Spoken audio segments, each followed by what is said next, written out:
Bonsoir.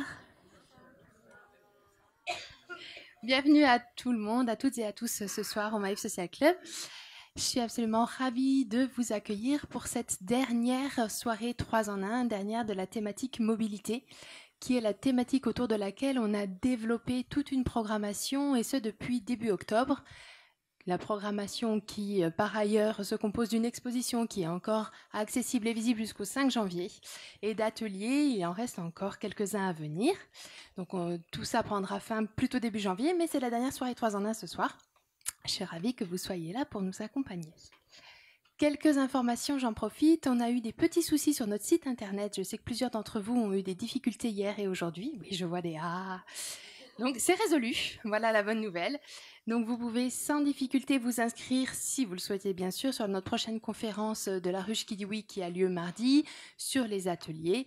Et surtout, dès le 14 décembre, sur la prochaine programmation, qui sera autour de l'habitat et pour laquelle on vous propose une cabane géante dans tout le Maïf Social Club.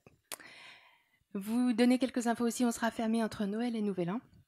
On réouvrira janvier, donc avec cette nouvelle thématique, et on réouvrira aussi avec un espace café-restaurant, restaurant, c'est un grand mot, un café-snack peut-être, en bas dans l'espace d'accueil, et on sera absolument ravis aussi de vous inviter à le découvrir. Voilà, je suis là toute la soirée, mais aussi les équipes du Maïf Social Club, il y en a plusieurs qui sont cachées là-bas. N'hésitez pas, si vous avez des questions à un moment ou à un autre, la soirée, je vous le rappelle, c'est quoi? C'est donc un premier temps de débat d'idées qui est animé par Philippe Gargov. J'en profite parce que Philippe a animé toutes nos soirées 3 en 1 sur la thématique de la mobilité, mais nous a aussi beaucoup aidé à les construire, pour le remercier chaleureusement pour tout ce travail.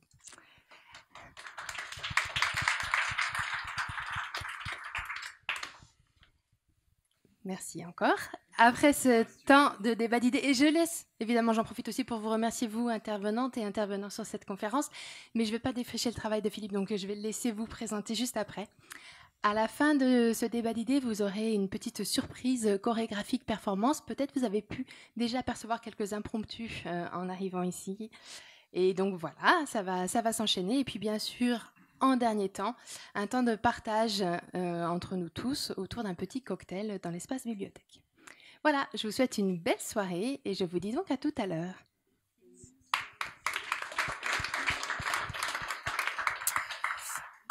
Et alors, bonjour à toutes et à tous, bonsoir. Et comme Chloé vous l'a dit, c'est la dernière, on va essayer de finir en apothéose. Et qui dit apothéose dit s'interroger un peu sur le fond du problème. Quand on parle de mobilité, il est beaucoup question. On a parlé voiture, on a parlé vélo, on a parlé marche, on a parlé mobilité inclusive, mais au fond, il y a cet enjeu de transition écologique. Et on parle souvent, pour y répondre, de toutes les innovations qu'on peut mettre en place, qui sont des innovations technologiques, des innovations numériques, des changements dans les modes de transport qu'on utilise. Mais souvent, on peut se demander dans quelle mesure toutes ces innovations peuvent être soutenables, peuvent être aussi des problèmes pour les usagers, comment elles se traduisent en pratique concrète. Et pour discuter de tout ça, pour discuter dans un débat assez ouvert sur la mobilité verte et la vie en rose avec un grand point d'interrogation, on a 4 intervenants, donc je vais vous les présenter comme d'habitude dans l'ordre. Sonia Lavadino. Alors Sonia, on en parlera tout à l'heure, vous êtes anthropologue de formation, vous avez fait une thèse sur la marche comme renouveau, comme mobilité, renouveau de la mobilité, qui a été soutenue en 2011. Et aujourd'hui, vous êtes fondatrice de Bifluide, qui est un cabinet d'urbanisme qui travaille en Suisse et qui accompagne les collectivités sur la mise en place de projets urbanistiques en faveur des modes doux et des modes actifs et de toutes ces nouvelles pratiques de mobilité dont on pourra discuter. Ensuite, on a Antoine Laporte-Vaveda. Vous êtes représentant du salon Autonomie, qui est un salon qui s'est construit, qui existe depuis 3 ans. Là, la 3e édition a eu lieu en octobre dernier. Et il s'est construit en alternative au salon de l'automobile. C'est un salon de la mobilité qui n'est pas le salon de l'automobile Rennes, ce qui est aussi le signe d'un changement de paradigme, d'un changement des temps, dont on pourra discuter tout à l'heure, voir un peu comment ça permet aussi de faire remonter un certain pouls au niveau des demandes et des besoins en termes de mobilité. On a ensuite Audrey Pulvar, vous êtes présidente de la Fondation pour la Nature et l'Homme, alors anciennement Fondation Nicolas Hulot. Et vous nous parlerez de tout ce contexte émergent autour de la mobilité verte, qui pose beaucoup de questions, qui soulève beaucoup de débats. On est en plein dans des périodes de mobilisation qui n'auront échappé à personne, et puis aussi de votation de loi. Donc il y a tout un cadre qui est en train d'évoluer, vous nous en parlerez tout à l'heure. Et puis enfin, on a Fabien Guénier qui représente la Fabrique des mobilités, que j'aurais du mal, moi, à vous expliquer. C'est une sorte d'incubateur qui est entre autres porté par Gabriel Plaça et l'ADEME. Gabriel Plaça qui devait être présent, mais qui n'a pas pu pour des raisons d'avion. En un sens, ça permet à un Parisien d'être présent, ça évite un transport aérien. C'est toujours ça de gagner.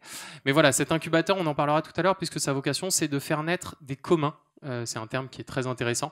Des communs autour de l'innovation dans les mobilités. Première question. Mobilité verte, viande rouge, je vous ai dit, on entend souvent parler de nouvelles technologies, on a parfois des fantasmes à la Elon Musk, comme quoi le futur de la mobilité, ça serait des trains très rapides ou alors des tunnels pour faire passer les voitures. Et inversement, il y a des points de vue qui peuvent être beaucoup plus liés au changement des pratiques et des usages. Et là, Sonia, je vais me tourner vers vous. Est-ce que ce n'est pas déjà une innovation, voire même une révolution en soi, de vouloir réintégrer les modes actifs, les modes doux dans l'urbanisme tel qu'on le connaît ? C'est sûr que de mettre le corps en mouvement au cœur du débat et au cœur de nos villes, c'est d'une certaine manière une vraie révolution et on est loin encore du compte. Hein. Pourtant, c'est une urgence presque aussi grande que l'urgence climatique, enfin, toute proportion gardée, mais nous sommes quand même dans une situation où nous sommes à la base optimisés depuis le Paléolithique pour faire 20 km par jour. Hein. Quand nous chassions le mammouth, c'est à peu près ça qu'on faisait. Aujourd'hui, un enfant fait 500 mètres par jour, tout juste, 1 km. Très rare qu'il arrive à faire plus qu'1 kilomètre. Nous sommes quand même 2 tiers de personnes qui pratiquons pas la fameuse demi-heure par jour. La demi-heure par jour, enfin, on parle même pas des 10 000 pas. Hein. Les 10 000 pas recommandés par l'OMS, j'y suis toujours pas. J'y suis peut-être déjà, heureusement, vu tout ce que j'ai déjà marché aujourd'hui. Mais pour dire qu'il y a beaucoup de jours où on n'y est pas, et pourtant j'ai un truc qui m'encourage à le faire, et on voit bien. Un dimanche, par exemple, on est à la maison, si on fait 3000 pas, on est déjà heureux, quoi. Et ce que je veux dire par là, c'est que quelle est la ville aujourd'hui qui... Parce que 10 000 pas, chez moi j'ai une petite foulée. Vous savez, votre foulée, c'est intéressant d'essayer de savoir. Pour savoir votre foulée, vous essayez de marcher naturellement. Qu'est-ce que ça veut dire marcher naturellement? Je sais pas. Hein. Mais en tout cas, donc vous lâchez, vous marchez simplement naturellement. Vous ne faites pas une grande foulée, vous faites juste une foulée normale. Moi, j'ai 55 cm, donc du coup, on n'est donc pas du tout au mètre. Hein. Vous qui avez des longues jambes, je pense que vous êtes plutôt au mètre. Donc moi, généralement chez moi, 10 000 pas, ça fait environ 7,5 ou 8 km. Mais quelle est la ville aujourd'hui qui donne envie de marcher 8 km, quoi? Je veux dire, moi là, je viens de faire les Francs-Bourgeois, 650 mètres, mais j'ai cru crever. Et je trouve que c'est pas normal dans une... Et c'est même... Après, il y a d'autres conséquences, hein, conséquences sur la vitalité commerciale. On dit toujours que c'est la crise, que les commerçants n'ont pas assez de chiffre d'affaires, mais là, typiquement, le chiffre d'affaires, il triplerait si simplement on osait quelque part donner de l'espace à ceux qui sortent leur porte-monnaie. Et je vous signale que ceux qui sortent leur porte-monnaie, c'est jamais ceux qui sont dans la voiture. On sort toujours notre porte-monnaie à pied, vous avez déjà remarqué? Ouais, mais concrètement, les villes, elles reçoivent ça comment ce discours, elles l'entendent comment aujourd'hui, les collectivités? J'en profite parce que voilà, vous travaillez avec elles. Comment elles le perçoivent? Je travaille beaucoup avec elles et on fait beaucoup d'études et même beaucoup d'expérimentations dans lesquelles on essaie vraiment de mettre ces aspects-là au cœur de la discussion. Il y a toujours, disons, une sorte de schizophrénie entre d'un côté,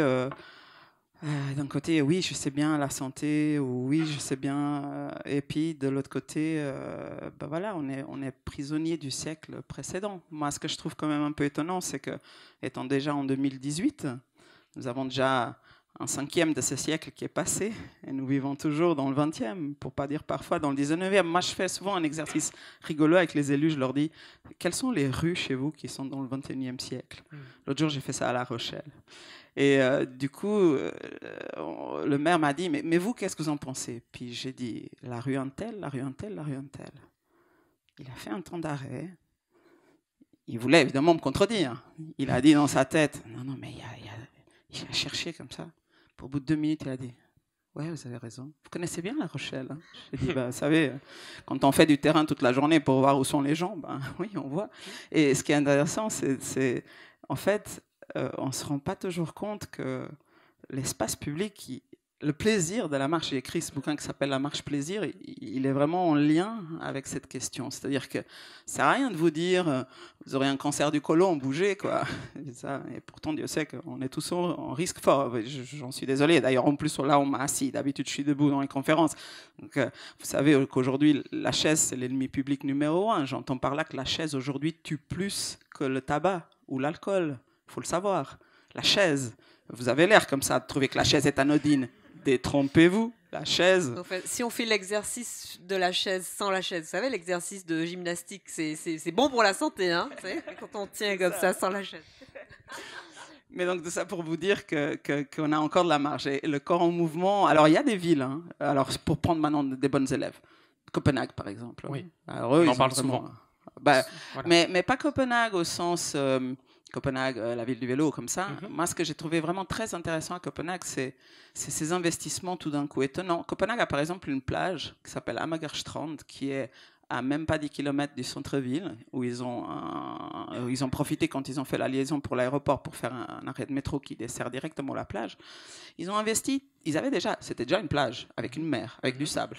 Ça les a pas empêchés d'investir 35 millions d'euros pour faire une plage sur la plage. C'est-à-dire pour faire plein d'espaces où le corps en mouvement est mis à l'honneur. Et alors, voilà, des cours de yoga sur le stand-up paddle, des trucs pour que les enfants ils puissent apprendre à nager, des endroits où les gens peuvent nager sans avoir les vagues qui leur tombent sur la tête, des endroits où les gens peuvent faire du roller, faire du vélo, faire tout ce qu'on veut.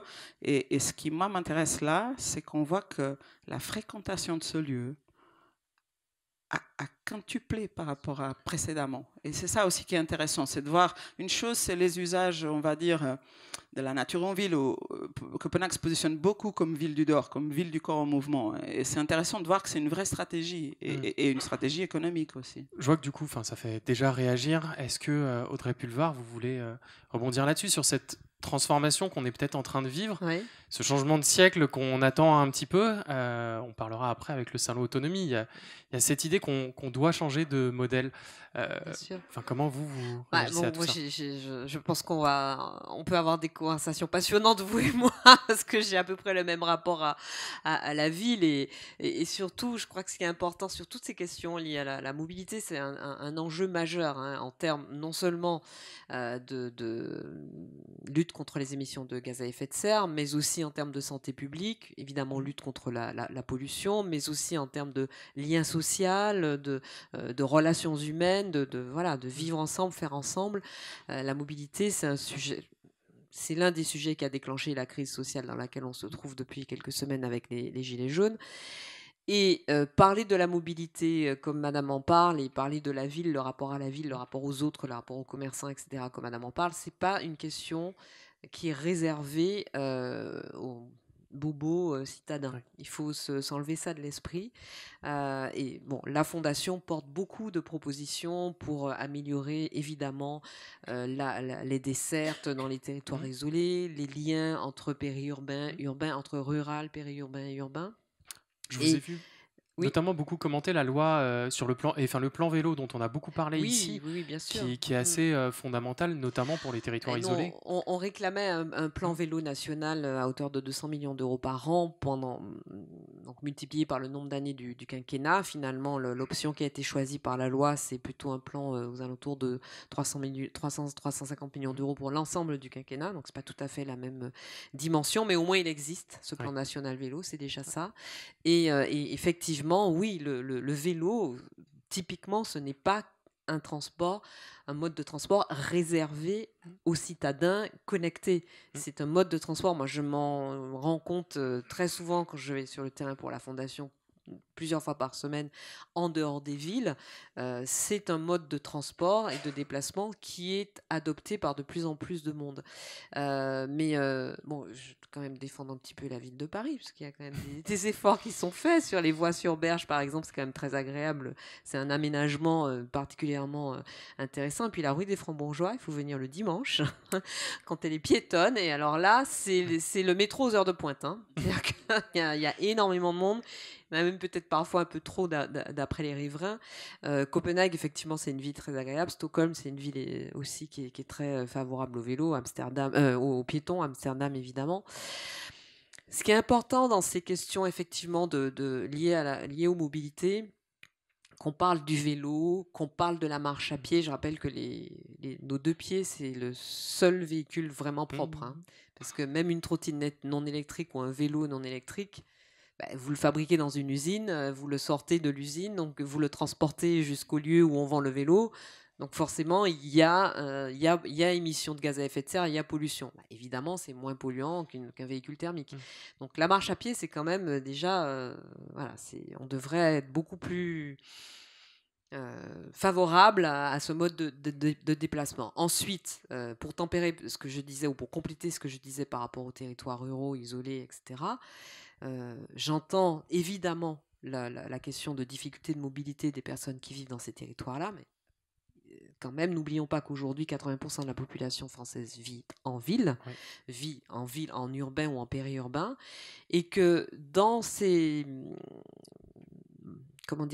lieux où l'on vit, les 3/4 de nos déplacements en voiture font moins de 5 km, voire moins de 3 km. Donc moins de 3 km, franchement, on peut le faire à pied, ou avec un bus, avec un tramway, etc. Moins de 5 km, pareil. Alors, moins de 5 km, le moyen le plus rapide de le faire, c'est de le faire à vélo.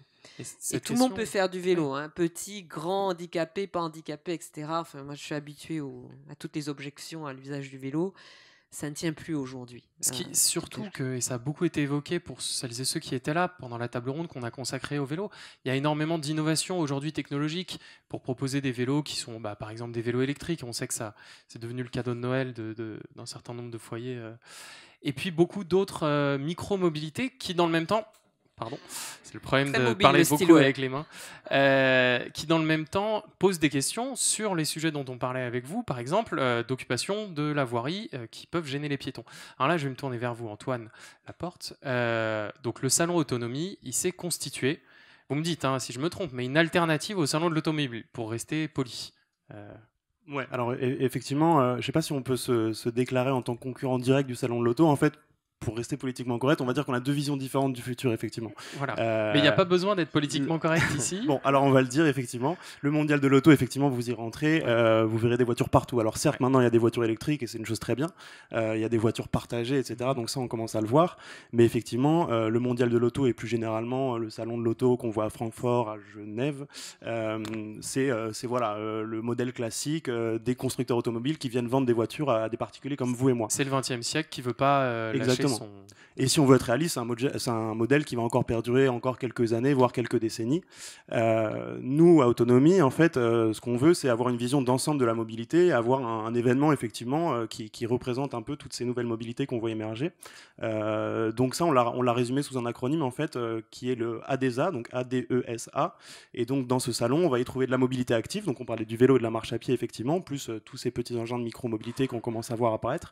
Le D, il est pour la donnée. Donc, effectivement, on voit de plus en plus des startups en particulier, mais même les grands groupes qui se demandent comment mieux utiliser mes données, comment mieux analyser les déplacements pour mieux répondre aux besoins des citoyens. Le E pour la mobilité électrique, évidemment. On en a parlé avec les voitures, mais c'est valable pour les vélos, évidemment. La mobilité partagée du S, donc le shared, désolé pour l'anglicisme, et enfin la mobilité autonome. Et ça, même pour ça, pour revenir au sujet de tout à l'heure, la mobilité autonome, ça pose plein de questions. Parce qu'on se dit, est-ce que c'est un modèle vertueux ? Est-ce que c'est ça qu'on veut pour l'avenir ? Finalement, rester assis toute la journée dans une voiture autonome qui nous balade de droite à gauche, c'est pas forcément le modèle. On peut faire le parallèle avec les voitures diesel qui ont été très poussées par des subventions publiques et même par les constructeurs, par les politiques qui disaient le diesel c'est l'avenir, c'est vertueux, etc.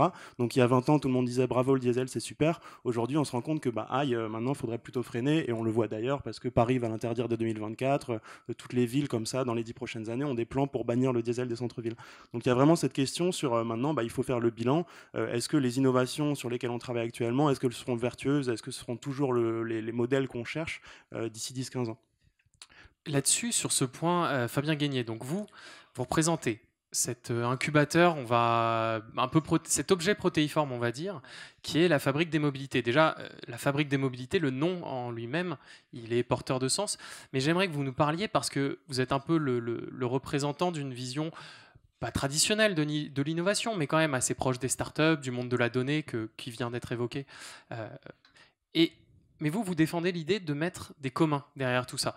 Alors qu'est-ce que vous voulez me dire par là? Qu'est-ce que c'est aujourd'hui faire de l'innovation avec des communs, avec un partage des savoirs dans la mobilité?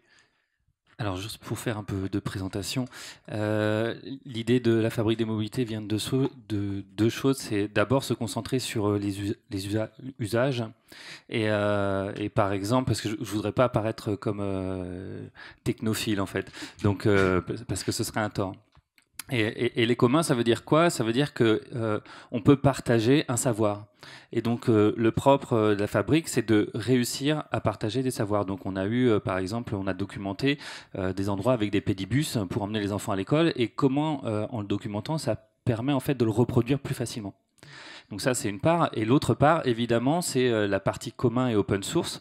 L'idée, c'est de se dire comment est-ce qu'on peut rassembler un ensemble d'acteurs qui, d'habitude, ont une philosophie de compétition et donc ils vont tous développer leurs propres solutions. Comment est-ce qu'on peut réussir à nous être un tiers de confiance pour qu'ils se mettent autour de la table, discutent de leurs différentes problématiques et autour des problématiques qu'ils identifient des points communs qui leur permettraient de développer leur business, mais du coup aussi de nouveaux usages. Donc, pour prendre un exemple très simple et concret, par exemple le covoiturage de courte distance qui permet d'aller de chez soi à son travail.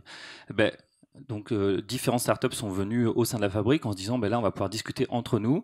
Et à force de discuter, ils se sont rendus compte qu'ils avaient un vrai problème partagé, c'était la preuve de covoiturage. C'est comment est-ce qu'on peut prouver que deux personnes ont bien fait un covoiturage? Parce qu'aujourd'hui, en fait, pour encourager ce genre de pratique, les territoires vont donner des récompenses qui vont être de l'ordre de 1, 2, 4 euros par trajet. Or, aujourd'hui, ils ne savent pas déjà leurs propres utilisateurs est-ce qu'ils ont bien fait des covoiturages, mais non plus ils ne savent pas si des utilisateurs peuvent utiliser deux plateformes différentes et covoiturer ensemble. Et ça, c'est hyper intéressant en fait. C'est que nous, du coup, on est en train de développer un système, chez Beta.gouv, on a monté une startup d'État qui va développer un système open source qui va être partagé par tout le monde. Et donc ça veut dire déjà un premier effet intéressant, c'est que si parmi vous, il y en a qui font du covoiturage, normalement, ils sont associés à une application. Et donc, ils sont en communication qu'avec les gens de cette application. Or là, vu qu'on va avoir un système de preuves qui va être partagé par tout le monde, ça veut dire que de fait, il y a beaucoup plus d'usagers. Donc, potentiellement, ça va encourager le développement de la pratique. Et donc, on est vraiment sur cette philosophie d'encourager de nouveaux usages.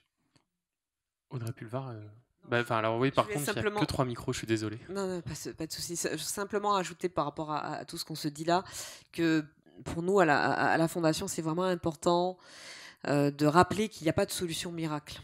Sur les questions qu'on se pose aujourd'hui, sur la lutte contre les émissions de gaz à effet de serre, la lutte contre le réchauffement climatique et contre l'effondrement de la biodiversité, qui a un rapport évidemment avec les questions de mobilité, parce que mettre des pistes pour des véhicules autonomes partout sur un territoire, ça a un impact sur l'artificialisation des terres, ça a un impact sur la biodiversité, mais pas seulement évidemment. Donc nous on considère vraiment qu'il n'y a pas de solution miracle, il n'y a pas le véhicule miracle génial qui demain va nous permettre de nous déplacer comme aujourd'hui, avec toujours autant d'autosolisme, toujours la même place pour le véhicule, sans avoir un impact très important et très grave sur l'environnement.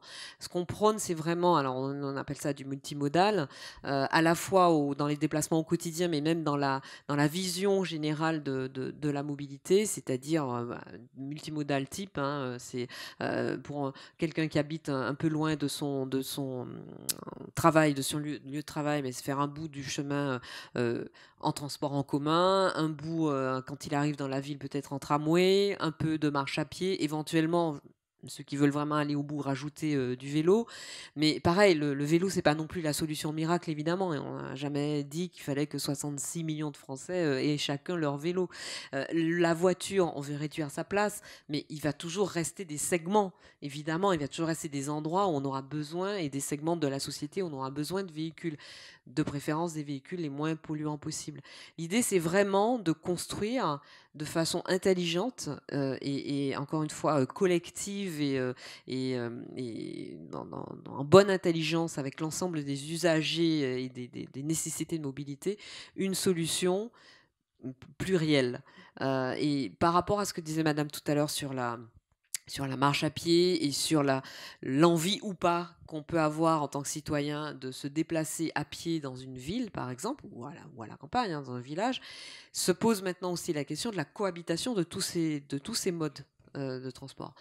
Moi, je suis très vélo, parce que j'ai la chance d'habiter dans Paris. Je me déplace hors de Paris avec mon vélo, mais pas très très loin.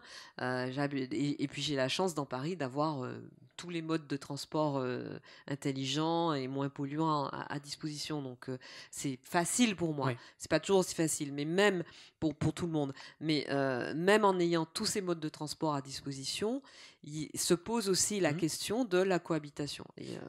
Et justement, la façon dont les gens utilisent leur vélo, la sensation de dangerosité, de risque pour les piétons, tout ça, ça doit vraiment être pris en compte et de façon très forte.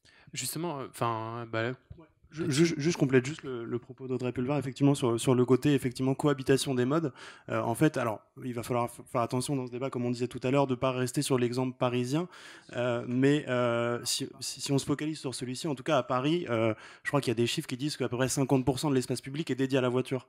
Et faites l'exercice, regardez en sortant de la rue, effectivement, vous verrez que l'espace pour le piéton par rapport à celui pour la voiture, le gouffre est abyssal, alors que finalement, la voiture, c'est entre 10 et 15% des déplacements à Paris. Donc effectivement, il y a cette question de cohabitation et comment on alloue autant d'espace qu'il faut pour développer ces différents modes. Ça, je vous invite à lire ce travail. C'est un travail qui a été fait par l'équipe des décodeurs du Monde et qui avait notamment, à partir de tout ce qu'on peut repérer comme de la superficie spécifiquement allouée à l'automobile, c'est-à-dire les places de stationnement, la chaussée, les parkings qui sont en plein air, sans compter évidemment les parkings souterrains bien sûr, on arrivait à ce chiffre de plus de 50%, plus de la moitié de l'espace parisien est alloué à l'automobile.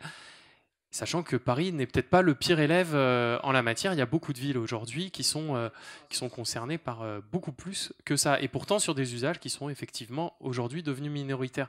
Sonia, tout ça, là, ça tourne autour de vos sujets avec cette idée que, moi, pour les fréquenter un peu, les élus, c'est les premiers décisionnaires en termes de politique des mobilités sur leur territoire. Et pourtant, ils ont tendance à parfois un peu succomber aux sirènes de la solution miracle, qui n'existe pas, mais qui serait peut-être la solution la plus facile et celle qui va leur permettre d'être réélus, s'ils la promettent. Comment est-ce qu'ils arrivent à arrêter avec ce mode de pensée, entre guillemets, pour réfléchir avec une approche plus prosaïque de l'innovation ? Je pense que déjà, on a un vrai problème qui est le problème de penser encore en masse. On pense encore en économie de masse, on pense encore en élection majoritaire, on pense encore qu'on aura une majorité. Les majorités, ça n'existe plus. Ça fait déjà longtemps, au moins 10 ans, que nous sommes dans une logique de minorité, une logique dite ce que Chris Anderson a appelé la longue traîne, la logique d'une économie de niche. Chris Anderson, qui est un des grands penseurs de l'économie numérique. Absolument, qui en l'occurrence parlait de la question de comment on a changé en comparant le modèle d'Amazon ou plus généralement de la virtualisation du livre et la question de comment vous stockez des livres. Évidemment, si vous êtes une librairie, vous avez, admettons, 20 mètres carrés, vous ne pouvez pas mettre tous les livres de la Terre. Donc, du coup, vous allez mettre surtout les best-sellers, vous allez mettre les choses qui se vendent et vous allez, au bout d'une semaine ou deux, changer et puis, du coup, ce ne sera plus le même livre. Et donc, le livre qui est de niche, il va disparaître automatiquement. Chez Amazon, aucun livre ne disparaît jamais. Vous pouvez avoir un livre super pointu sur le macramé chez les Bantous de Nouvelle-Papouasie, aucun problème. Et ce livre trouvera sa place chez Amazon parce que c'est égal qu'il n'y ait que 100 personnes qui l'achètent ou qu'il n'y ait qu'une personne par année qui en achète. Ça n'a aucune importance. Et ça, c'est le principe des économies de niche. C'est des économies qui peuvent coexister, cohabiter. Et c'est très important de comprendre dans la logique de la politique de mobilité. On a passé un siècle entier à faire de la politique pour 3 modes, en gros, et je dirais même plutôt un seul mode. 2,5, enfin oui. Voilà. Donc, mais en gros, disons, je simplifie, piéton, vélo, transport public, voiture, et aujourd'hui, on voit bien, les micromobilités, nous en sommes déjà à 15 modes, 20, et c'est quelque chose qui ne va que s'accentuer. Donc, pour moi, la vraie question est la suivante. Nous avons une ville aujourd'hui qui est à la base optimisé, on va dire, pour faire entre 50 et 80 km/h, en gros, qui essayent maintenant de plus en plus, mais alors Dieu sait que c'est long. Hein. La ville 30, par exemple, ça fait déjà bien 15 ans qu'on en parle. Au niveau européen, on ne sait toujours pas faire. Et on reste très, très... Graz, pour citer, hein, la ville pionnière, Graz en Autriche, qui a été la première ville au monde, hein, à l'époque, à dire « nous, on fait du 30 partout ». Donc, eux, ils ont décidé qu'ils n'avaient pas d'argent pour faire de l'aménagement. Ils ont dit « le plus simple, finalement, c'est qu'on met toutes les rues à 30, comme ça, il n'y a pas de discussion ». Et c'est un truc qui marche. Et aujourd'hui encore, Graz, vous y allez, c'est fantastique. C'est une ville qui est tout entière à 30. Mais Graz, le modèle, il date des années 90 déjà. On n'est toujours pas là, 30 ans plus tard. Ce que je trouve, moi, intéressant, non pas dans la discussion du 30, parce que pour moi, le 30 est un compromis qui est d'ailleurs bâtard, parce que le 30, c'est genre... on ne donne pas vraiment la priorité au corps en mouvement et aux humains, et on ne donne pas non plus la priorité à la bagnole. Donc on reste un peu entre les deux. On meurt moins, bien sûr, parce que vous savez que toute la question, elle est là. Hein. C'est-à-dire qu'à 80 à l'heure, il faut être conscient que nous mourrons 100% du temps. Nous mourrons en entier. Je veux dire, il n'y a pas de discussion. Vieux, jeune, en bonne santé ou pas, 80 à l'heure, vous êtes mort. Après, à 50 à l'heure, vous êtes à moitié mort. C'est-à-dire que si vous êtes vieux, vous êtes mort. Si vous êtes jeune, petit, vous êtes mort. Si c'est un 4x4, vous êtes mort. Si vous êtes plus ou moins en bonne santé, vous qui êtes grand, longue jambe, si, si c'est une mini qui vous frappe, bon, vous allez vous en sortir. Mais après, en 30, généralement, on est vivant. C'est pour ça qu'on préconise le 30. C'est parce que ça nous fait vivre. Il y a une raison à ça derrière. Mais ce qui va m'intéresser, c'est aussi plus largement en urbain et pas en urbain d'ailleurs, la question de la vitesse. Oui. Je vais revenir sur Elon Musk et Hyperloop. Parce que nous, en Suisse, on a fait un choix. Est-ce que tout le monde à peu près voit de quoi on parle avec Hyperloop et donc Elon Musk, ce multimilliardaire fantasque, pour le dire comme ça, qui voudrait qui voudrait développer. Il est plutôt connu pour Tesla, je pense. Voilà, mais il veut développer ce train à hyper grande vitesse qui circulerait dans des tubes et qui relierait en quelques dizaines de minutes des villes comme Paris-Marseille. C'est un peu ça l'objectif, l'intention. Mais ça soulève beaucoup de questions. Oui. Mais ce qui est intéressant, c'est que donc, nous, en Suisse, on avait un projet très, très similaire à Hyperloop, qui s'appelait à l'époque Suisse Métro, qui était censé relier Zurich-Genève en moins d'1 heure. Zurich-Genève, aujourd'hui, c'est 3h30. Hein. Et donc, en train. Et ce projet, qui était tout à fait faisable technologiquement déjà à l'époque, mais qui impliquait effectivement beaucoup de souterrains, impliquait aussi un choix territorial qui implique quand même de bypasser toutes les villes. C'est-à-dire qu'il y aurait eu en gros Zurich et Genève. Genève et Zurich. Alors les gens auraient fait Zurich, Genève, Genève, Zurich. Toutes les villes, hein, c'est le principe TGV. Hein. Mais ce que je veux dire par là, c'est que nous, dans les années, ça c'était un vote début des années 90, où on a spécifiquement choisi la lenteur. Oui. Le pays entier a choisi d'aller plus lentement et de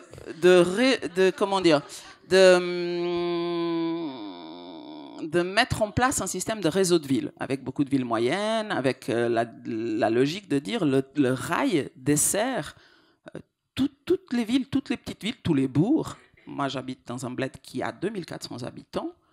Alors, dans le bled où j'habite, il n'y a pas le rail. Je suis à 45 minutes du rail. J'y vais d'ailleurs très souvent à pied parce que c'est super agréable comme chemin.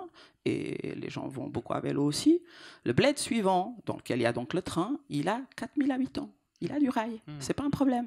Et ça, c'est le truc c'est-à-dire, c'est ce choix-là. C'est-à-dire, le choix de ne pas avoir mis les milliards dans la vitesse, mais plutôt d'avoir mis les milliards. Parce qu'in fine, vous êtes homme d'affaires, ok, c'est un peu plus compliqué de faire le Genève-Zurich, mais il y a plein d'hommes d'affaires qui le font. Et puis ceux qui sont vraiment pressés prennent l'avion. Bon, évidemment, pollue plus. Mais je veux dire par là que quand même, au total, je pense, si on fait l'équilibre carbone global, ce choix de la lenteur a été un choix, et je pense quand même qu'on peut le voir bien, que des pays comme la Suisse ou la Hollande ne sont pas plus pauvres. Je pense même qu'ils sont plutôt plus riches pour avoir fait un choix texturé du territoire, dans la proximité. Vous voyez ce que je veux dire ? Je vais laisser le débat se lancer, s'il y en a un qui veut répondre, et après... Oui, alors moi, il y a deux choses sur lesquelles j'aimerais répondre, parce que la première, c'est la lenteur. Parce que nous, en termes de fabrication de communs, en fait, on est contraint à la lenteur. Ce qui est assez génial, en fait, au demeurant, parce que ça veut dire qu'on est obligé de prendre le temps de la discussion. si tant est qu'en amont, les gens aient compris l'intérêt de partager et de créer des choses en commun. Donc en fait, par rapport au rythme d'une start-up, la fabrique, c'est quand même très long parce qu'on va avoir tout un panel d'acteurs qui vont discuter de leur business et qui à un moment donné vont se dire « Ah, mais on a tous une problématique commune, comment on peut créer quelque chose en commun et le lancer et le produire. » Ça fait que, par exemple, nos premiers gros projets ont démarré après 2 ans de discussion, sachant qu'en plus, les discussions, nous, on les mène pas forcément au titre de la fabrique. On crée des communautés d'intérêt et elles s'auto-alimentent et après, on aide à mener les projets. Avec des paradoxes, juste un mot, parce qu'on en parlait quand on préparait cette table ronde, que parfois même certains acteurs passent à côté de ce que vous faites, mais ça profite à d'autres parce qu'au final, il y a cette idée qui est presque utopique que ces savoirs sont communs aussi à l'échelle globale. Ouais, alors ça, c'est un exemple précis dont on a parlé alors ça vient pas de la fabrique pour le coup, Oui, donc ça vient de beta.gouv, donc qui permet de lancer des startups d'État, dans lequel il y a un projet qui s'appelle le taxi. Et le taxi, ça permet quoi? L'idée est quand même intéressante, c'est d'agréger les données de taxi pour que sur une application quelconque, on puisse cliquer sur un bouton et du coup, ça appelle les taxis les plus proches. Donc c'est quand même assez sympa. Et bon, en France, ça n'a pas pris du tout. Et il s'est avéré que vu que la fabrique c'est complètement open source, y a des gens qui tentent de le reproduire dans d'autres endroits. Open source, ça veut dire libre de droit sur le plan informatique. Ouais. C'est un peu plus compliqué que ça, Ouais. mais en gros, on va dire que c'est ça pour pas rentrer dans la technique. Ça veut dire Oui. qu'on a le droit qu'on a accès à la documentation et à comment ça fonctionne. Voilà. Et qu'on a le droit de le réutiliser sous certaines contraintes. Et donc au Québec, ils ont voulu lancer aussi une fabrique qui leur appartient évidemment. Et c'est lors du lancement de cette fabrique qu'on s'est rendu compte qu'il y a des gens au Québec en fait qui avaient récupéré le code le taxi pour le lancer au Québec. Et donc ça marche bien au Québec, mais en France ça n'a pas pris. C'est aussi parce que il n'y a pas de propriété qui empêche la diffusion que du coup ça crée un terreau et ça permet de relancer ailleurs, de l'améliorer et de le faire vivre. Donc c'est aussi ça l'intérêt pour nous de l'open source. Et après pour l'autre sujet sur les politiques urbaines, nous on a la chance de travailler avec l'AFD sur un projet qui s'appelle Jungle Bus. Et en fait Jungle Bus c'est quoi? C'est un projet qui permet de rapidement identifier tous les transports informels d'une ville. Parce qu'en fait, une des données, bien que je sois d'accord avec tout, il y a aussi un manque des pratiques et des usages dans les villes elles-mêmes. Et donc Jungle Bus, c'est une bande de jeunes qui se sont dit on va développer une petite application qu'on va donner au public et on va demander aux citoyens d'enregistrer leurs déplacements pour que comme ça, on puisse connaître leurs habitudes. Et en fait, ce que la ville du Caire, parce que c'était là-bas, n'avait jamais réussi à cartographier sa ville en termes de transport informel, parce que là-bas, il y a beaucoup de minibus, des choses qui ne sont pas officielles. Et en l'espace de 2 semaines, en fait, ils ont réussi à cartographier l'ensemble des transports informels. Et du coup, là, ça permet de discuter, de se dire... qu'est-ce que maintenant, en termes de politique d'entreprise, d'urbanisme, on souhaite faire? Et entre autres, cette grande question de la mixité de la mobilité, comment est-ce qu'on la gère? Qu'est-ce qu'on met en avant? Quel choix on peut faire? Et je suis très content qu'on sorte de Paris, du coup, en explorant des villes. Voilà, on a cité Stockholm, Le Caire, Montréal. C'était à Montréal. Audrey Pulvar, on peut même citer enfin, je vais reparler un petit peu de Paris, mais on peut même citer des villes en France, hein, oui. Parce que justement, vous parliez de l'exemple de Paris tout à l'heure, en disant ne restons pas que parisiens. Il y a des problématiques, notamment de cohabitation. Vous savez, la baisse de la place de la voiture dans Paris, ça pose plein de problèmes, ça crée plein de crispations, etc., qui non seulement ne se posent pas dans d'autres pays d'Europe, mais juste ne se posent pas dans d'autres villes de France. Je ne sais pas si vous avez pu vous balader à Nantes, par exemple, qui est une ville particulièrement agréable pour les piétons. Il n'empêche qu'il y a encore quelques voitures, évidemment, il y a encore de la place pour la voiture, mais particulièrement agréable pour le multimodal. Et pareil à Grenoble, pareil à Bordeaux, pareil à Strasbourg, évidemment. Donc c'est possible. Moi, ce que vous disiez sur la lenteur, mais même avant la lenteur, la décision de ne pas se limiter à un Genève-Zurich, Zurich-Genève, etc. Et donc, effectivement, on fait un peu l'éloge de la lenteur. C'est très important parce que c'est du lien. C'est-à-dire remettre du lien social, remettre du rapport à l'autre dans nos vies. Souvent, je dis, mais levez le nez de vos écrans et vous vous rendrez compte qu'il y a plein de gens autour, des vrais gens, des êtres humains. Parfois, c'est même des gens de votre famille, parce que ce qui m'épate toujours, c'est de voir dans la rue, dans les gares, etc., des familles ou des parents avec leurs enfants en bas âge, et où chacun a son écran et ils ne se parlent pas, ou bien un enfant qui tire la manche de son parent, qui est collé au téléphone. Mais il n'y a pas que les écrans dans la vie, il y a aussi les vrais êtres humains. Et remettre du lien, c'est toute une architecture de pensée liée à toutes les questions de transformation de nos modes de vie dans la perspective de la lutte contre le réchauffement climatique, que ce soit les questions de transport, mobilité, que ce soit les questions d'agriculture, d'alimentation, que ce soit les questions d'économie sociale et solidaire. Remettre du lien, remettre du collectif. C'est le seul moyen que nous aurons. La sobriété des usages, des consommations et le collectif, sont les seuls leviers que nous avons pour réussir une transition écologique et solidaire. Sinon, on se confie, on se donne pieds et poings liés à la technologie. On compte sur la technologie pour résoudre les problèmes et prendre nos responsabilités à nos places. Et en réalité, on ne fera que accélérer l'effondrement.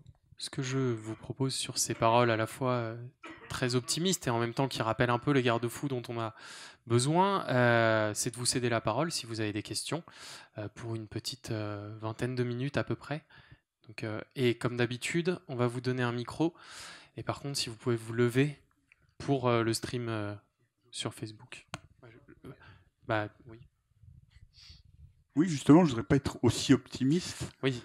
Parce que le monsieur qui est là, sur le programme, il n'était pas marqué avec la même étiquette. Non, et alors il y a une raison. On a eu donc 2 changements de programme, et il l'expliquera lui-même. Ross Douglas, qui est le fondateur du salon Autonomie, qui est ici, mais ne parlait pas, il est anglophone et il ne parlait pas français pour répondre. Oui, c'est juste parce que Autonomie, bon, vous avez dit que le pire ennemi de la santé, c'est la chaise. Moi, je dirais que le pire ennemi que je vois venir, c'est la trottinette électrique. Mais oui, parce que quand on regarde les images qu'on nous présente de l'avenir aujourd'hui, c'est d'abord que la voiture, qui commençait à avoir une mauvaise réputation, elle est en train de reprendre du poil de la bête, parce qu'elle devient autonome, connectée, propre et tout ça. Donc, depuis 2-3 ans, et je pense que ce n'est pas tout à fait un hasard, je pense que les constructeurs automobiles ont compris que bon. Mais à côté de ça, on fait en sorte que les rares pas que les automobilistes faisaient avant pour rejoindre leur automobile, maintenant on leur propose un truc qui est motorisé et qui leur permet de ne pas faire un seul pas dans la journée. Mais alors Antoine Laporte, est-ce qu'il y a une place pour la marche au sein du salon Autonomie? Est-ce qu'il y a des vendeurs de baskets, de chaussures qui viennent à ce salon? C'est une vraie question parce qu'il y en a qui se positionnent là-dessus. Alors, clairement, et je vais en surprendre certains, mais oui, il y a des vendeurs de chaussures qui viennent en fait à Autonomie, à tel point que par exemple cette année on a travaillé avec Nike tout simplement, qui essaie de lui aussi voir sa place dans l'écosystème de la mobilité urbaine, car effectivement, et ça on l'a dit dès l'introduction de ses propos, effectivement, la marche c'est la première maille de la mobilité, c'est la maille universelle de la mobilité, et ça on est d'accord, qu'on prenne la voiture, les transports en commun ou une trottinette électrique, à un moment pour aller de son canapé à ce moyen de transport il faudra marcher, et ça on le voit, donc c'est de moins en moins, donc ça effectivement c'est un débat, mais tout ça pour du canapé jusqu'à la trottinette dans l'entrée. Gentiment garé sur le palier effectivement, mais donc du coup il y a plein d'acteurs et effectivement moi je trouve que donc la trottinette effectivement c'est une vraie question. J'en parlais tout à l'heure avec les voitures autonomes. Effectivement le futur qu'on souhaite c'est pas forcément d'être assis toute la journée dans une voiture qui nous emmène de A à Z en ayant l'écran sur le téléphone, enfin les yeux sur le téléphone, voilà, ça on est tous d'accord pour dire que c'est plutôt une dystopie et qu'on veut pas de ça. En revanche moi je trouve que la trottinette elle a eu un mérite en ce moment, c'est de re-questionner un peu toute cette thématique dont on parlait d'espace public en fait. On se rend compte que effectivement la trottinette ne peut plus cohabiter avec les vélos et les piétons parce que ces 3 moyens sont limités à des pistes cyclables et des trottoirs, et ça c'est un problème, ça ne va plus. Donc je pense que la trottinette elle a certes elle pose des vraies questions de santé publique à long terme, et j'en parlais tout à l'heure avec le diesel aussi, mais en revanche elle remet vraiment l'humain au sens maille physique en termes de taille, ça repose un peu cette question, donc je trouve qu'il y a déjà cette vertu. Et ensuite, après, pour revenir à l'exemple de Nike, effectivement, il y a de plus en plus d'acteurs qui s'intéressent effectivement à comment s'insérer dans cet écosystème de la mobilité, parce qu'on se rend compte que la mobilité, c'est un ensemble et c'est plus seulement... moi, je trouve ça fascinant. J'en parlais avec Philippe en préparant cette table ronde. C'est un sujet qui intéresse tout le monde maintenant. Oui. Moi, ça fait quelques années que je m'intéresse à la mobilité au cours de mes études et puis de mes premiers emplois aussi. Voilà, il y a 5-6 ans, quand je parlais de cette passion, entre guillemets, à mes amis, c'était « Ah, bah, c'est sympa, mais bon, t'es un peu tout seul dans ton délire. » Maintenant, tous mes amis, effectivement, on parle de ça. T'as essayé les Lime, t'as essayé les trottinettes électriques, t'as essayé les vélos. Ce que je trouve bien, c'est que cette mobilité, maintenant, elle est accessible. On sort dans la rue, on voit des Lime, on voit des Ofo, on questionne un peu en tout cas, on a tous ces questions, effectivement, sur la manière dont on se déplace. C'est un débat qui n'existait pas il y a 5-6 ans. Alors, c'est d'une partie, effectivement, grâce aux problématiques écologiques qui font maintenant les premières pages des médias, mais aussi parce que cette mobilité, maintenant, elle est visible, etc. Donc, moi, je trouve ça intéressant qu'il y ait des moyens de transport qui sont très visibles. Après, effectivement, les problèmes de santé publique, je suis entièrement d'accord avec vous. Je pense pas que l'avenir souhaitable, effectivement, soit que tout le monde soit sur une trottinette électrique, mais on peut tous s'accorder, on parlait de la lenteur tout à l'heure, on peut tous s'accorder pour dire que parfois il y a des déplacements qui nécessitent un moyen de transport et dans 10 ans, je préférerais que ce soit une trottinette plutôt qu'une voiture et effectivement, dans tous les cas, il y aura des solutions multimodales. Et juste un petit point, on parlait de Nike, c'est pas forcément le plus beau des exemples pour d'autres raisons, mais c'est un exemple. Il y a aussi des enseignes comme Decathlon qui sont des acteurs du sport, mais qui font aujourd'hui beaucoup pour le vélo, notamment d'imperméabiliser les vêtements pour ceux qui font du vélo taf, comme on dit. Donc voilà, il y a tout un écosystème, ça pose des questions d'urbanisme, de mobilité, et puis ça dépasse. Audrey Pulvar, oui, voilà, vous allez vous partager le micro. Je suis désolé. Ajouter, c'est qu'on parle énormément aujourd'hui, quand on parle de mobilité, on parle énormément de nouvelles mobilités, évidemment, trottinette électrique, vélo électrique, autopartage, covoiturage, etc. C'est très bien. C'est pas moi qui vais vous dire le contraire. Ce sont des modes de transport dont une partie de plus en plus grande de la population, des populations, s'empare. Mais n'oublions pas quand même la première des mobilités qui est effectivement la marche à pied. Bon, là, pardon de reparler de Paris, parce que c'est la ville dans laquelle j'habite. Moi, j'utilise énormément. On sent beaucoup d'amour quand même pour. Oui, j'aime la ville, absolument. Les transports en commun. Mais j'ai eu la chance aussi, avec à l'esprit cette préoccupation d'interroger les mobilités dans différentes villes, de me déplacer dans plusieurs villes d'Europe et dans plusieurs villes de France. Et c'est très bien de pouvoir se déplacer comme on se déplace aujourd'hui dans toutes ces villes-là dont on a parlé. À condition d'être bien portant, voilà. À condition d'être en toute capacité de se mouvoir effectivement, parce que quand je prends le métro et je suis contente, le métro est rempli, les gens, ça marche et tout, la connexion, je me dis ouais c'est bien, c'est tellement mieux que tous ces gens soient dans le métro plutôt que dans des voitures, c'est tellement mieux. Mais après je me dis, moi je suis toute seule, je suis tranquille, voilà, je fais mon chemin. Si j'étais avec 2 enfants en bas âge, une poussette, des sacs, etc., et que j'avais, je fais l'expérience quand j'ai ma petite valise, que je me déplace, que j'avais à monter, descendre tant d'escaliers. Si j'étais une personne âgée qui a une mobilité un peu plus compliquée, qui marche avec une canne, si j'étais un handicapé en fauteuil, comment je ferais? Et ça, on est très aujourd'hui beaucoup sur toutes ces questions de nouvelles mobilités, etc., etc. Il faut aussi vraiment, et je crois que les villes font des efforts en général, mais il faut aussi vraiment qu'on se repose cette question des mobilités, des infrastructures qui existent déjà et de la capacité pour chacun, quelle que soit sa capacité justement de mobilité, quelle que soit sa situation personnelle, de les utiliser. Oui, et là-dessus, on avait la semaine dernière, pour celles et ceux qui étaient là, une table ronde sur la mobilité inclusive, justement. Toutes ces problématiques, comment est-ce qu'on garantit l'accès au déplacement à tout un ensemble de populations? Du coup, une question. Moi, je voulais juste réagir à propos de l'éloge de la lenteur qui a été fait. Enfin, si on prend l'exemple du TGV, par exemple, et de villes comme Montpellier ou Perpignan, qui sont pour l'une, Montpellier reliée par le TGV et Perpignan pas du tout, on voit quand même que le développement des deux villes, il n'est pas du tout égal. Et je pense que le TGV, ça a des inconvénients, mais ça a surtout des avantages, puisque ça permet de décentraliser aussi les villes.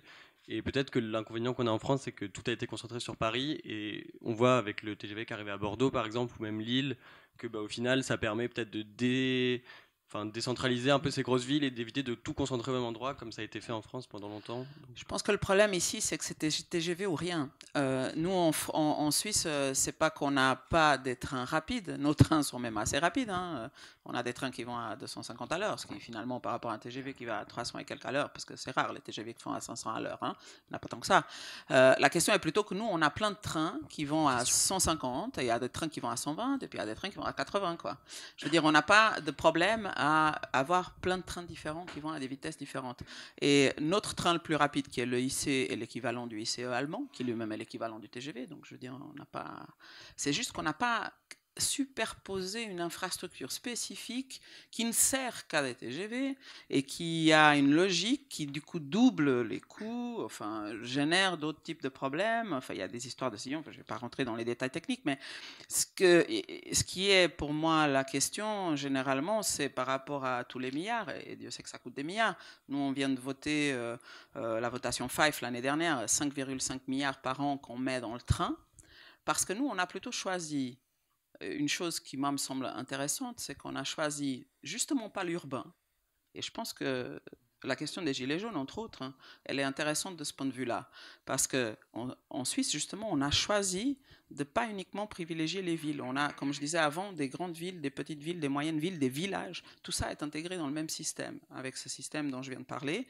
Et puis, on a aussi choisi de ne pas privilégier le travail. Nous, on a une mobilité qui est basée sur les loisirs, qui fait la même chose le lundi matin et le dimanche soir, et qui a des trains qui sont à la demi-heure pour tout le pays, toutes les villes, et qui va même passer au quart d'heure bientôt sur tout le pays, toutes les villes. Et ça, c'est un truc qui ne se fait pas, ça tombe pas du ciel. Je viens de le dire, 5,5 milliards. Et comment on fait ? Et comment le peuple a décidé? Parce qu'en l'occurrence, c'est le peuple qui a décidé. Moi-même, j'ai donc décidé que oui, je n'allais plus pouvoir déduire de mes impôts les questions de mobilité, seulement à la hauteur de l'abonnement général deuxième classe. Moi-même, j'ai un abonnement général première classe qui me coûte le double. Je ne pourrais pas le déduire. Et oui. Et j'ai pourtant voté en faveur de cette loi, alors même que moi, personnellement, ça me défavorisait. Et je pense qu'il y a quelque chose d'intéressant à propos de cette question, qui est de comment chacun de nous, quelque part, met au pot, et par rapport aux questions aussi de CO2 et d'autres questions, et je n'ai pas de leçon à donner, parce que les Suisses produisent beaucoup de CO2, notamment du fait qu'ils voyagent beaucoup aussi à l'étranger, ils prennent beaucoup l'avion. Mais ce qui est intéressant dans le cas dont je parle, c'est que nous, on a un abonnement général qui, pour le prix d'une pizza, vous permet, non, je dis ça parce que c'est intéressant la comparaison, vous permet finalement de fréquenter le pays entier, de fréquenter tous les lacs, de fréquenter toutes les montagnes, de prendre tous les téléphériques, de prendre tous les bateaux, de prendre tous les transports publics urbains de toutes les villes. Toutes les villes sont incluses dans cet abonnement. On va tous vivre en Suisse. Voilà, la vie en rose, elle est en Suisse. Tant qu'on reste en Suisse et qu'on ne prend pas l'avion pour aller partout ailleurs, c'est un peu ça. Mais ce que je voulais dire par là, c'est que tout ça est dans ma poche. C'est facile. Oui. Et puis, c'est aussi dans ma poche la mobilité partagée, la mobilité chez nous, le truc équivalent Public Bike, le free routing, tout ça est dans cette même carte. Titre unique. Et donc, il n'y a pas de barrière. On va passer à des questions. Est-ce que, pour qu'on n'ait pas que des hommes qui posent les questions, puisqu'on essaye d'avoir de la parité aussi dans le public, voilà. Non, mais on va quand même prendre la question de monsieur. Les prochaines seront pour vous, du coup, on prend la vôtre. Oui, là, vous parliez de la Suisse. Ce qu'il y a, c'est que le réseau ferré en Suisse est complètement électrifié, ce qui n'est pas le cas en France, où les lignes secondaires sont au diesel. Non, je voulais réagir. Vous m'avez amusé tout à l'heure en vous voyant dans la face sur la surface occupée par l'automobile en ville, oui. 50% de l'espace public, mais cette surface n'est pas utilisée uniquement par les voitures particulières, elle est aussi utilisée par les transports en commun, par les bus. Alors ils ont enlevé les surfaces qui sont spécifiquement allouées aux bus, et ils ont enlevé dans le calcul les surfaces qui étaient partagées, par exemple. C'est un calcul qui est très intéressant, mais la méthodologie est expliquée sur le site. Enfin, je vous laisse continuer, pardon. Ah mais c'était ça, pardon. Ah bah oui. Non, bah du coup ce calcul il est effectivement il peut être discuté, mais c'était un ordre de grandeur qui permet de se dire ça. Mais ce que vous pointez du doigt, c'est extrêmement intéressant, puisque enfin du coup aujourd'hui même quand on parle de trottoir, est-ce qu'on parle de vélo, de piéton, de trottinette, de tout ça. C'était par ici, je crois. Enfin voilà. Et après, on vous repassera. On fait. Merci. On fait J'en tourner profite après. parce que c'est toujours dans la lignée de l'espace parisien, D'accord. puisqu'on parlait de Paris. Que pensez-vous des livraisons qui prennent de plus en plus d'ampleur? Parce que de nos jours, tout le monde commande sur Internet. Bien que dans Paris, il y ait des livraisons finales en vélo, voilà, mais voilà, Là-dessus, il y a eu d'ailleurs des élus qui ont évoqué l'idée de faire une taxe Amazon aussi pour essayer de lutter contre cette omniprésence du e-commerce. Est-ce qu'il y en a un ou une d'entre vous qui souhaite répondre? Fabien, Audrey? La Pardon. question Bon, alors déjà, de l'essor permanent de l'e-commerce, moi aussi je commande des choses sur Internet, hein, mais c'est quand même tellement plus sympathique de descendre et de parler avec les commerçants autour de soi. C'est tellement plus sympathique de marcher 1 kilomètre et d'aller dans une boutique et voilà, juste de parler avec des gens plutôt que de taper des mots de passe sur un ordinateur. Mais bon, on vit dans l'époque dans laquelle on vit, on ne va pas aujourd'hui interdire l'e-commerce évidemment. Donc c'est pour ça qu'effectivement, il y a un certain nombre de villes qui réfléchissent à ces questions-là, les questions de plateforme de livraison à l'entrée des villes, la fameuse question du dernier kilomètre. Mais bon, là, j'imagine que là, les startups réfléchissent à ce sujet. Ouais, c'est sûr qu'elles réfléchissent beaucoup. Enfin, moi, je pense que si on n'a pas de trottinette, on a la livraison à domicile aujourd'hui, donc comme ça évite de marcher. Après, on voit que on voit que les startups aussi.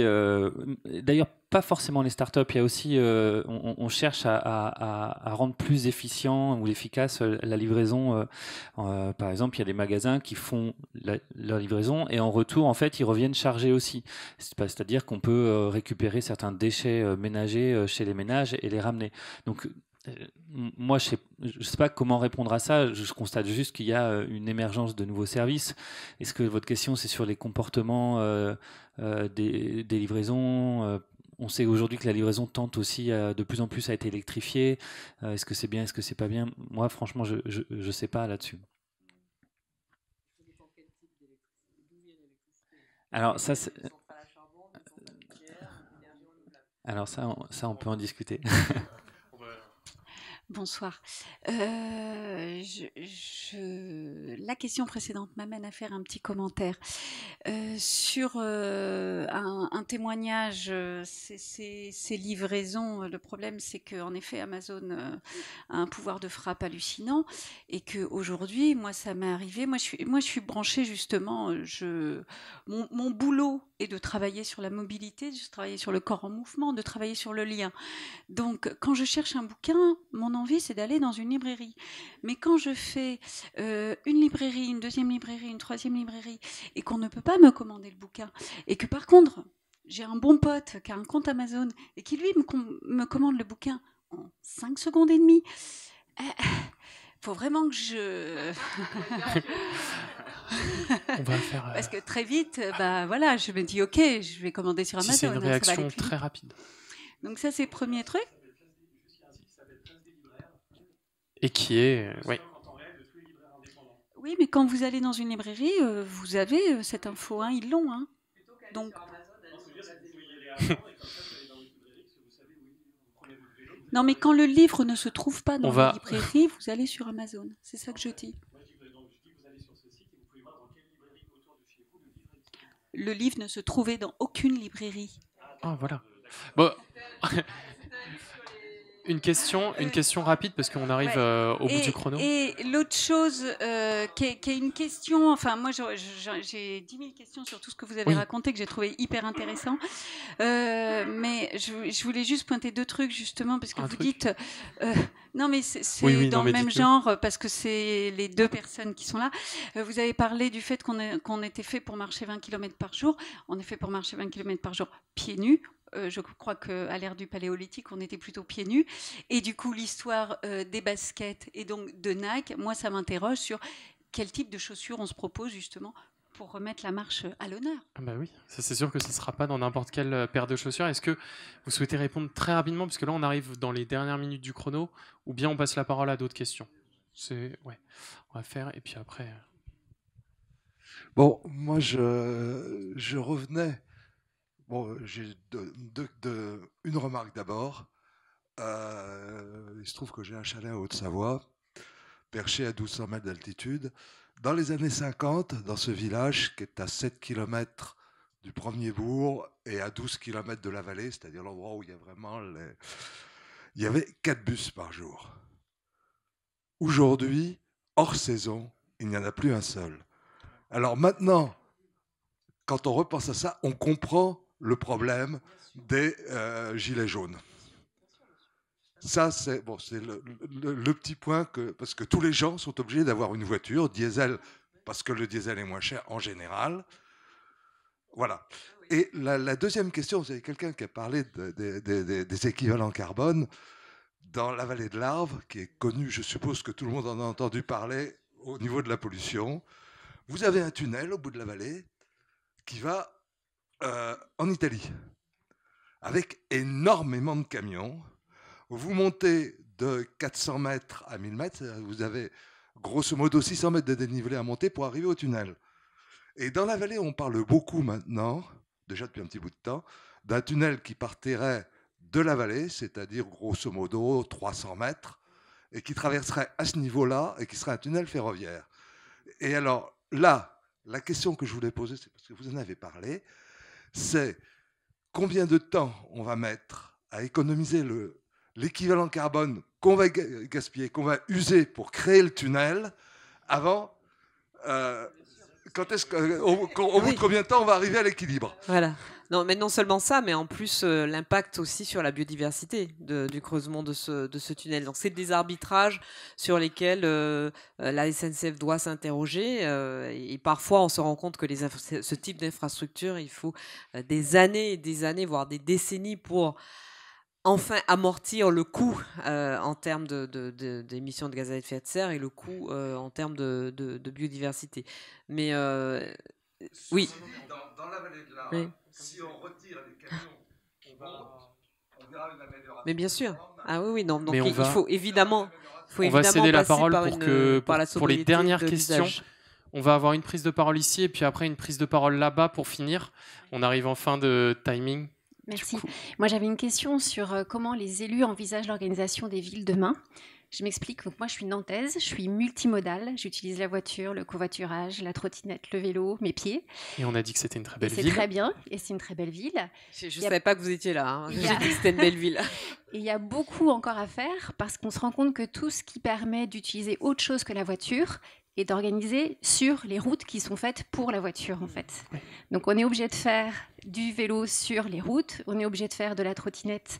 Alors, moi, je le fais sur le trottoir, mais c'est pas bien. Mais on voit bien qu'en fait, tout est organisé sur un écosystème qui est soit pour les piétons, soit pour les routes. En fait, la chose qui va nous sauver, je vais vous dire, c'est le manque d'argent. Un des problèmes principaux aujourd'hui, que tout le monde se voit la face, bien entendu, mais toutes les villes avec qui j'en parle le voient bien, c'est qu'on n'a plus d'argent pour entretenir ces infrastructures, qui sont quand même des infrastructures héritées des 30 Glorieuses, au temps où du cash, on en avait plein. Et puis, le temps de vie moyen d'une route, c'est 50 ans. Aujourd'hui, dans les bilans comptabilistiques des villes, les routes sont inscrites comme durant, en général, entre 80 et 90 ans. C'est-à-dire que les comptables arrivent à dire aux élus que cette route, elle va durer le double que ce qu'elle peut durer. Et les élus gobent ça, tranquille. Et il y a un moment où ils ne vont pas gober ça, parce qu'il y a un moment où les trous vont se voir très largement, et là, il va falloir décider si oui ou non. Alors là, vous avez deux choix politiques. Les deux sont tueurs. Hein. Après, c'est la question de savoir comment vous voulez être réélu ou pas. Enfin, dans tous les cas, vous risquez de ne pas être réélu. Le choix 1, c'est je continue à saupoudrer comme je fais maintenant. J'ai généralement, admettons une ville moyenne, je prends Rouen, je prends Grenoble, on est à Rouen 2000 km de réseau, Grenoble 2400 km ou vice-versa, bon bref, 2000 km de réseau.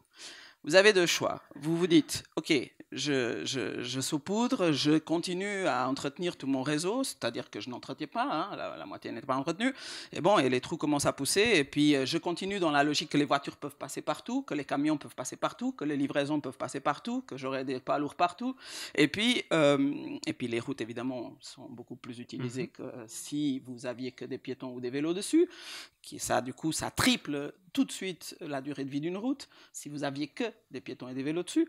Et donc, vous vous dites, ok, je fais ça. Et puis, au bout d'un moment, les gens commencent quand même à s'exciter avec tous ces trous. Ou alors, vous vous dites, Je vais discuter avec ma population et je dis, OK, nous avons un patrimoine, nous avons 2000 km.